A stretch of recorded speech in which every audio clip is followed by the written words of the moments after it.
नमस्कार दोस्तों, मैं एडवोकेट आरडी आपका चैनल पर स्वागत करती हूँ। आई होप आप सब लोग बहुत अच्छे होंगे। मुझे सच में बहुत खुशी होती है इस चीज़ को देख के कि एटलीस्ट आप लोग मुझे अप्रिसिएट करते हैं, मेरे वीडियोस को लाइक करते हैं। मुझे अच्छा लगता है एटलीस्ट आप लोग मुझे कोई नेगेटिव कमेंट्स नहीं देते हैं। आपके जो कमेंट्स होते हैं वो मेरे लिए बहुत हेल्पफुल होते हैं और मुझे बहुत मोटिवेट भी करते हैं। मुझे नहीं पता है, मैं कोशिश ज़रूर करती हूँ, आप यकीन नहीं मानेंगे। कई बार तो ऐसे भी होता है कि मैं वीडियो पूरा रिकॉर्ड भी कर लेती हूँ और उसके बाद मुझे भी सेटिस्फेक्शन नहीं होता, फिर मैं उसको डिलीट करती हूँ और दोबारा से आपके लिए तैयार करती हूँ। नो डाउट अगर मैं मेहनत कर रही हूँ तो आप लोग मेरी मेहनत को अप्रिसिएट भी कर रहे हैं, सराहते हैं, तो अच्छा लगता है। मुझे एक कमेंट आया, अच्छा लगा पढ़ के कमेंट को, और मुझसे पूछा गया कि इंडियन वुमेन जो हैं, कुछ वुमेन ऐसी हैं जो बिंदी नहीं लगाती हैं, मांग में सिंदूर नहीं लगाती हैं, तो मैं भी उनमें से एक हूँ। ऐसा नहीं है कि मैं नहीं लगाती हूँ, लेकिन ओकेजनली लगाती हूँ। और उन्होंने पूछा कि आप आंसर ज़रूर करें, तो डेफिनेटली मैं आंसर ज़रूर करना चाहूँगी। और मेरा आंसर ये है कि मुझे ऐसा लगता है कि इंसान की खान पान को लेकर, पोशाक को लेकर और रहने के तरीक़ों को लेकर एक अपनी इंडिविजुअल चॉइस होनी चाहिए।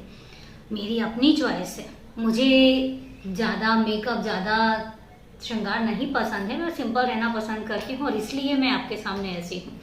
लेकिन हाँ, जो लोग इसको लाइक करते हैं, जो लोग पसंद करते हैं, मैं बिल्कुल चाहूँगी कि वो लोग प्रॉपर अपने आप को श्रृंगार में रखें। अच्छा लगता है देख के भी, पर मुझे सिंपल रहना पसंद है। या तो हो सकता है कि मैं जिस प्रोफेशन में हूँ, as an advocate, as an journalist, क्योंकि दोनों ही कोर्स मैंने कंप्लीट किए हैं, तो हो सकता है कि शायद वो लाइन एक ऐसी है जो सिंपल रहना हमें सिखाती है। मैं नहीं बता सकती हूँ, लेकिन आपने मेरा अपना पॉइंट ऑफ व्यू जानना चाहा तो मैंने आपको अपना पॉइंट ऑफ व्यू रखा। और सबसे बड़ी बात यह है कि मुझे मेरे घर में कभी रोका टोका नहीं जाता और मुझे सिंपल रहना पसंद है, किसी ने बोला भी नहीं, तो इसलिए मैं बस ऐसे ही हूँ। जो भी हूँ आपके सामने हूँ, अपने परिवार के सामने हूँ। और आप लोगों का सबसे बड़ी बात यह है कि आप लोग मेरी काबिलियत को सराहते हैं, मुझे अच्छा लगता है। ऐसे ही जुड़े रहिए। और परिवार में नए हैं, पहली बार वीडियो को वॉच कर रहे हैं, तो डेफिनेटली चैनल को सब्सक्राइब ज़रूर कीजिए, बेल आइकन ज़रूर प्रेस कीजिए फर्दर नोटिफिकेशन के लिए। और इसके अलावा अगर वारदात के बारे में, कहानी के बारे में कोई भी आपकी राय है तो बेधड़क कमेंट बॉक्स में जाके आप कमेंट करके मुझे ज़रूर बताइए। बेशक वो मेरे लिए कॉम्प्लीमेंट हो या फिर मेरे लिए कोई राय हो, ज़रूर दीजिए। तो ये तो था, मुझे कमेंट अच्छा लगा और मुझे अच्छा लगा कि उन्होंने मुझसे कहा। नाम मैं अगले एपिसोड में बताऊंगी, क्योंकि मेरे नाम जो है वो दिमाग से हट रहा है। एक चीज़ और मैं आपसे ज़रूर कहूँगी, जब भी आप कमेंट करते हैं तो प्लीज़ कमेंट में मुझे आप अपना नाम ज़रूर मेंशन करके दीजिए, क्योंकि उससे होता क्या है, मुझे नाम पढ़ने में आसानी हो जाती है। कई बार वो जो कमेंट में नाम आता है, वो नाम आईडी का नाम आता है, जिस आईडी से आप कमेंट कर रहे होते हैं, तो वो आईडी पढ़ने में दिक्कत होती है। तो इसलिए मैं चाहूँगी कि आप कमेंट करिए, लेकिन अपना नाम भी मुझे लास्ट में ज़रूर मेंशन करके दीजिए। तहे दिल से धन्यवाद कि आप लोग मुझे इतना सराह रहे हैं, अच्छा लगता है, मोटिवेशन मिलता है। तो ये तो थी हमारी और अपनी बातें।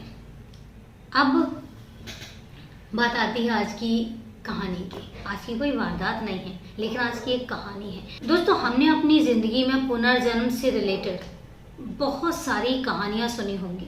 ऐसी ऐसी कहानियाँ सुनी होंगी कि यकीन, मतलब ऐसे होता है कि यार ऐसा भी हो सकता है। हम हमेशा चौंक जाते हैं। लेकिन मैं आपको एक बात बता दूं, आज की जो मैं कहानी आपके साथ शेयर करने वाली हूँ, जब आप उसको सुनेंगे ना, तो आप भी हैरान रह जाएंगे कि यस, एग्जैक्टली ऐसा भी होता है। और कुदरत के करिश्मे, मैं हमेशा एक बात कहती हूँ कि हमें जो बनाने वाला है वो बहुत पावरफुल है। वो हमारे बारे में हमसे ज़्यादा सोचता है, हकीकत यही है। और जब वो हमें देता है तो क्या क्या देता है, कैसे कैसे देता है, नो आंसर, सीरियसली। तो चलते हैं आज की कहानी पर। कोई वारदात नहीं है, कहानी है, तो चलते हैं आज की कहानी पर। आज की कहानी है इंग्लैंड की। आज की कहानी है 1946 की, इंडिपेंडेंस से पहले, जब हमारा इंडिया इंडिपेंडेंट हुआ है उससे पहले की बात है। और आज की कहानी है इंग्लैंड की एक हैक्सम शहर की। हैक्सम शहर में एक फैमिली रहती है, फ्लोरेंस एंड जॉन पोलॉक की फैमिली। दोनों हस्बैंड वाइफ, दोनों के 4 बेटे। दोनों का दूध का कारोबार, दोनों के 4 बच्चे, चारों बेटे थे, ठीक ठाक फैमिली थी। इसके बाद उनकी ज़िंदगी में 1946 में एक बेटी पैदा होती है जिनका नाम वो जॉना रखते हैं। इसके बाद 1951 में उनकी दूसरी बेटी होती है जिसका नाम वो जैकलीन रखते हैं। तो जॉना और जैकलीन, और दोनों में 5 साल का अंतर। जॉना और जैकलीन जो है वो दोनों 5 साल के अंतर में होती हैं। दोनों बेटियां बड़ी प्यारी सी। अब दोनों पति पत्नी अपने काम पर निकल जाते क्योंकि दूध की सप्लाई देनी होती। इन बिटवीन जो बेटियां हैं वो अपने दादा दादी के पास रहती, क्योंकि फैमिली भी सारी पास में ही रहती थी। तो वो दोनों बेटियां अपने दादा दादी के पास रहती। धीरे धीरे करके बेटियां बड़ी होने लग गई। दोनों बेटियों का स्कूल में एडमिशन करवा दिया जाता है और दोनों पति पत्नी बहुत ही धार्मिक प्रवृत्ति के कैथोलिक थे, तो चर्च जाते थे। उनका अपना एक रूटीन था और वही संस्कार उन्होंने अपने बच्चों में भी दिए। सारे बच्चे संडे के दिन चर्च जाया करते थे।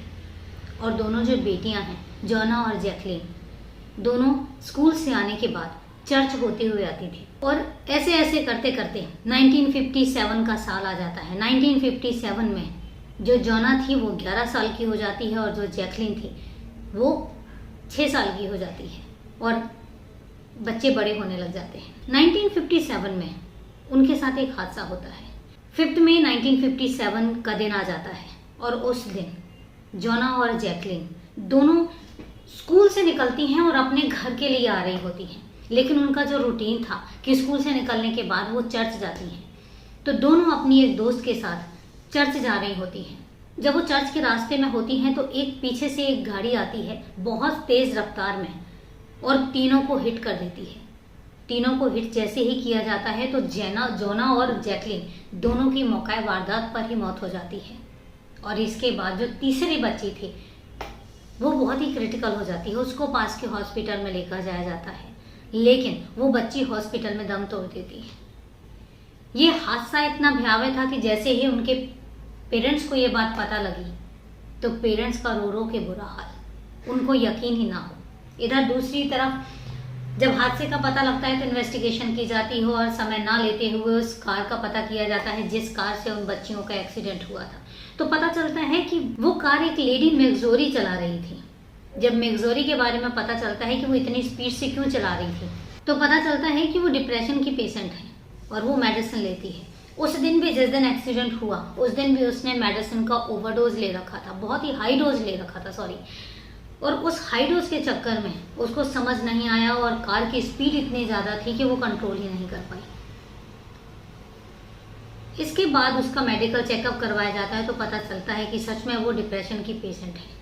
तो कोर्ट ये डिसाइड करता है कि उसको जेल ना भेज के उसको मेंटल असाइलम भेज दिया जाता है उसके ट्रीटमेंट के लिए।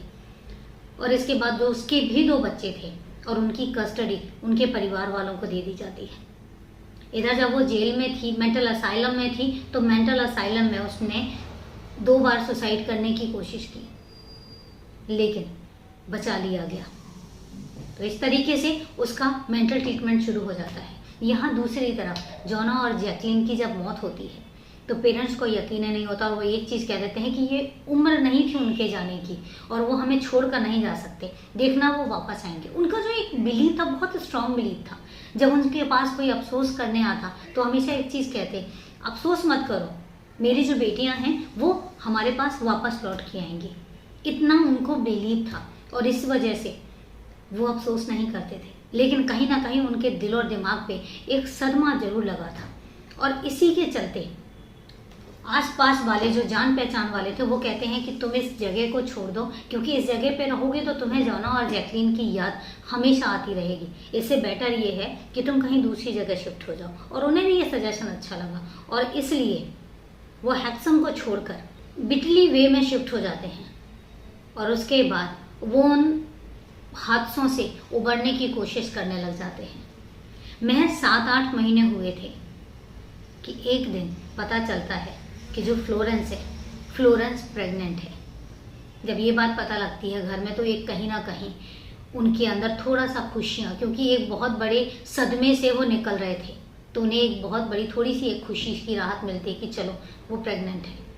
प्रेगनेंसी की बात पता चलती है, सब नॉर्मल होता है, यहाँ तक सब कुछ नॉर्मल चल रहा था। इसके बाद चीज़ें जो होती हैं ना, वो आपके साथ ज़रूर डिस्कस करना चाहूँगी। और यही चीज़ें हैं जो चमत्कारों पर, भगवान की मर्जी पर खामोश कर देती है कि उसकी मर्जी जब होती है ना, तो वो कैसे से कैसे क्या दे दे। और इस तरीके से वो उभरने की कोशिश करते, खुशियों को थोड़ा सा लाने की कोशिश कर रहे थे, क्योंकि एक बार दोबारा से खुशियाँ आने वाली थी। 9 महीने पूरे होते हैं और 9 महीने के बाद 5 मई 1957 को दोनों की डेथ होती है और 5 अक्टूबर 1958 को फ्लोरेंस जो है बच्चों को जन्म देती है। और इस बार उसकी जुड़वा बेटियां होती हैं। जब जुड़वा बेटियां होती हैं तो वो भी हैरान हो जाते हैं, डॉक्टर भी हैरान हो जाते हैं, क्योंकि जितनी बार वो गायनी के पास चेकअप के लिए आती, गायनी जब उसका चेकअप करती तो वो हर बार कहती कि मुझे हार्ट बीट एक सुनाई देती है। उसको महसूस ही नहीं हुआ कि उसके पेट में ट्विंस बच्चे हैं।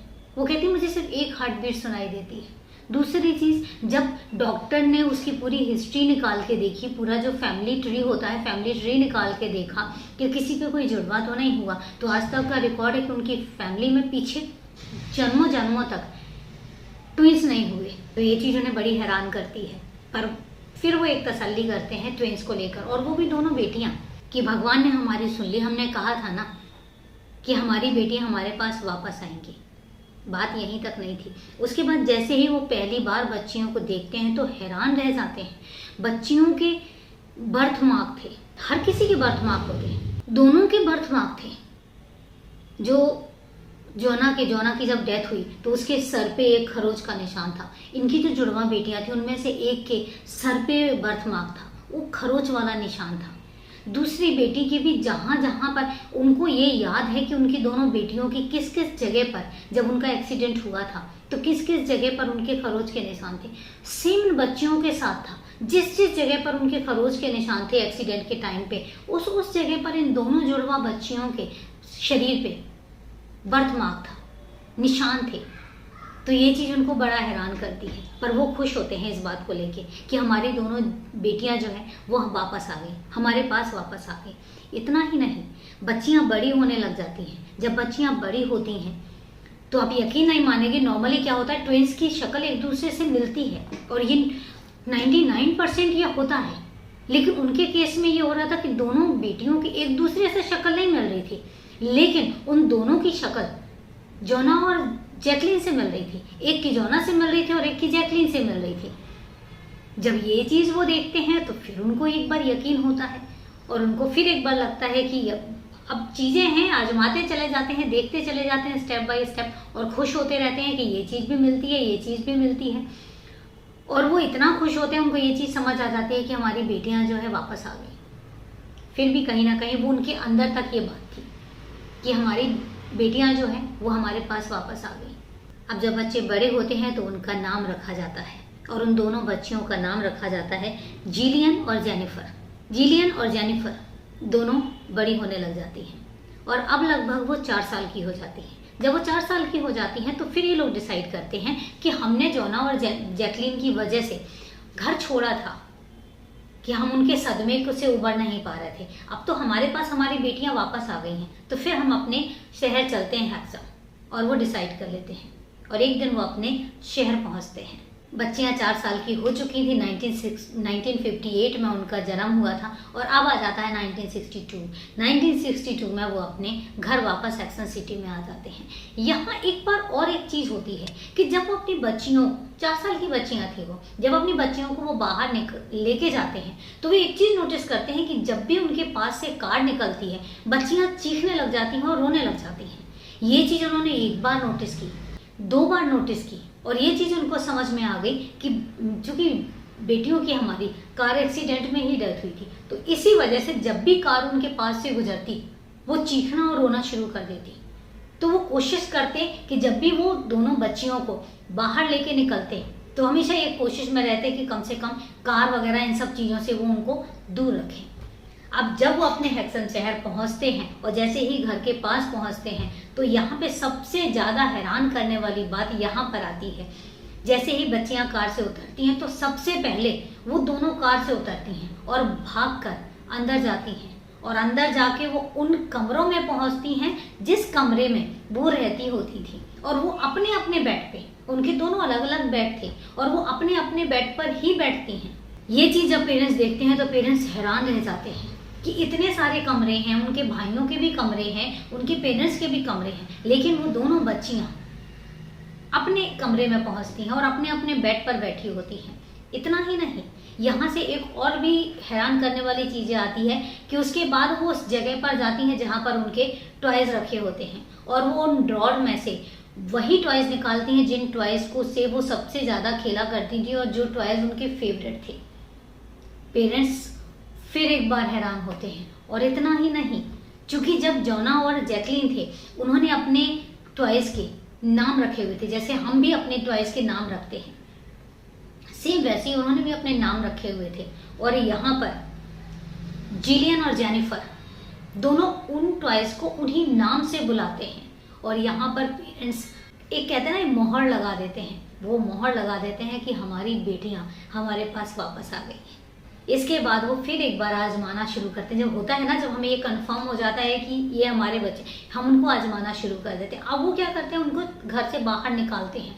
घर से बाहर वो जब निकालते हैं, लेकर जाते हैं, तो आप यकीन नहीं मानेंगे, वो दोनों बच्चियां 4 साल की जब बाहर निकलती हैं तो वो ये बताती हैं कि हमारा स्कूल हुआ करता था, हम यहाँ पे पढ़ते थे, यहाँ पे चर्च हुआ करता था और जितने भी लैंडमार्क हैं वो पहली बार उस शहर में आई हैं। उससे पहले उस शहर के बारे में उन्होंने सुना तक नहीं। और एक चीज़ और, पेरेंट्स ने 4 साल की बच्चियाँ थी, पेरेंट्स ने कभी डिस्कस भी नहीं किया कि इससे पहले उनकी 2 बच्चियों की डेथ भी हो चुकी है, क्योंकि 4 साल के बच्चों के साथ क्या ही डिस्कस करोगे। और चूंकि उनकी बेटियाँ आ चुकी थी तो वो इतना खुश थे ऑलरेडी कि चलो हमारी बेटियां वापस आ गई हैं, तो वो उस हादसे को डिस्कस भी नहीं करना चाहते थे। तो उन बेटियों को कुछ पता ही नहीं था, लेकिन उसके बाद भी हैरान करने वाली चीजें होती हैं। अब धीरे धीरे ये बात जो है वो मीडिया में फैलनी शुरू होती है। जब ये बात मीडिया में पहुंचती है तो हर इंसान ये जानने की कोशिश करने लग गया, जिसको भी पता लगा कि सच में ये पुनर्जन्म का केस है। मीडिया ने उसके पेरेंट्स के, बच्चियों के इंटरव्यूज लेने शुरू किए। ये बात मीडिया के थ्रू, न्यूज़पेपर के थ्रू फैलने लग गई कि 2 बेटियों के पुनर्जन्म की कहानी कैसे कैसे हुई। और जिसने भी सुना, जिस न्यूज़पेपर ने सुना, उस न्यूज़पेपर ने इंटरव्यू लिया और अपने न्यूज़पेपर में ये न्यूज़ छापी। और ये बहुत, मतलब एक ऐसी स्टोरी थी कि जिसने भी सुना उसने यकीन किया कि सच में पुनर्जन्म की ये केस एक्चुअल में हुआ है, पुनर्जन्म की ये कहानी सच्ची कहानी है। एक और भी चीज थी कि जब वो सोती थी, कई बार वो सोते सोते एकदम से उठ जाती थी और उठने के बाद रोने लग जाती थी और वो बताती थी कि हमने सपना देखा कि एक कार है जो बहुत तेजी से आ रही है हमारी तरफ और हमारा एक्सीडेंट कर देगी, और पास में आने लग जाती है कि उनकी एकदम से चौंक के आंख खुल जाती है और वो उठ के रोने लग जाती थी। ये सपना उन्हें बहुत बार आता था। अब उनकी पढ़ाई शुरू हो जाती है, उनकी एजुकेशन चलती रहती है और ऐसे करके धीरे धीरे जो बच्चियां हैं वो बड़ी होने लग जाती हैं और लगभग 20-20 साल की हो जाती हैं। और ईयर आ जाता है 1978। 1978 में जब वो 20 साल की हो जाती हैं तो फिर एक चमत्कार होता है। अब उनकी जो यादें हैं, जो उन्हें सारी चीजें यादें रहती हैं, 20 साल तक तो उनको याद रहती हैं, लेकिन 20 साल के बाद अब वो भूलने लग जाती हैं। अब उनकी यादें धुंधली पड़ने लग जाती हैं। अब जब भी उनसे कोई चीज पूछी जाती तो वो कहती हमें याद ही नहीं है। ना वो अब कार से डरती थी, ना उन्हें वो कार का सपना आता था और ना ही उन्हें वो सारी पुरानी बातें याद थी। तो अब उनकी जो याद, मेमोरी जो है वो वैनिश हो जाती है, बिल्कुल उनके दिल दिमाग से वो चीजें बिल्कुल गायब हो जाती हैं और अब वो जिलियन और जेनिफर बन जाती हैं। तो ये चमत्कारों से भरी पूरी की पूरी कहानी है। आज की डेट में उनकी जो एज है वो 66 ईयर्स है और 66 ईयर्स के बाद आज वो अपनी अपनी फैमिली में अपने अपने बच्चों के साथ अपने अपने घर में खुश हैं। दोनों अलग अलग जगह पर हैं और उनके पेरेंट्स खुद ये बात कहते हैं कि हमें हमारी 2 बेटियां जो कार एक्सीडेंट में जिनकी डेथ हुई थी तो वो हमें वापस मिल गई हैं और वो बहुत खुश होते हैं और अच्छे से खुशी खुशी उनकी ज़िंदगी जो है वो आगे बीतने लग जाती है। तो ये थी दोस्तों पुनर्जन्म की एक ऐसी कहानी, अनसुनी सी, जिसको मतलब इससे पहले कभी ऐसी कहानी ना तो सुनी होगी और ना ही कभी चर्चा में भी आई होगी, लेकिन एक ऐसी कहानी थी जिसने भी सुनी उसकी आंखों में आंसू ना आए ऐसा हो ही नहीं सकता था। हर कोई रोया जिसने भी ये कहानी सुनी। और भगवान के चमत्कार पे, ऊपर वाले की मर्जी के आगे क्या क्या होता है और कैसे कैसे ऊपर वाला अपने चमत्कार करता है, ये एक साक्षात नमूना देखा था उस समय पर। जो जो उस समय पर उन बच्चियों से मिला, उन पेरेंट्स से मिला। तो ये तो थी दोस्तों पुनर्जन्म की एक ऐसी कहानी, एक ऐसी मिसाल जो ऊपर वाले के चमत्कारों को साक्षात करती है। आज सच बताऊं तो कोई सवाल का दिल नहीं किया। आज सच बताऊं तो मतलब मैं खुद सुन के, और मैं जब इसका रिसर्च करी थी तो मुझे खुद ऐसा लगा कि इसके बाद ना तो कोई सवाल बनता है और ना ही कोई जवाब बनता है। तो आज ना कोई सवाल ना कोई जवाब। फिर मिलते हैं कल एक नई कहानी के साथ, कल एक नई वारदात के साथ। तब तक के लिए नमस्कार, जय हिंद।